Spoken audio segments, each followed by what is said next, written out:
Hi guys, day 7 అమ్మ వాళ్ళ ఇంట్లో. అండ్ ఇక్కడైతే మా అమ్మ చూడండి అన్ని కలర్స్ బ్యాంగిల్స్ అయితే తీసుకుంది సారీ మీదకి. డైలీ యూజ్ బ్యాంగిల్స్ కింద అయితే తీసుకుంది.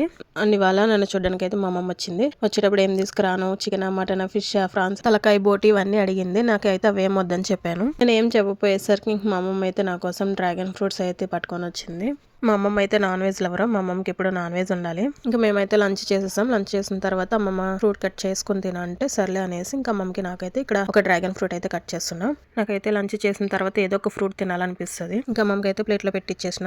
అప్పటికి వెళ్ళి పడుకుని పోయింది. నాకు వద్దు తర్వాత తింటుంది, కానీ ఇంకేదో ఒకలాగా ఒక పీస్ అనేది తినేసి పడుకోండి. ఒక పీస్ తీసుకొని అక్కడ పెట్టేసింది. నేను ఇక్కడ చూడండి, ఖుషి అయితే నేను ఏం తినడని చెప్పాను కదా. ఇప్పుడు నేను ఇక్కడ డ్రాగన్ ఫ్రూట్ పీసెస్ అస్సలు కూడా తినలేదు. నాకు వద్దొద్దనే మారం చేస్తున్నాడు. అలా మారం చేసినప్పుడు పట్టుమని ఒకటి పీకాలనిపిస్తుంది, కానీ నేనైతే ఏం చేయలేను. ఎందుకంటే వాడు వాళ్ళ తాత ఇంట్లో ఉన్నాడు ప్రెసెంట్.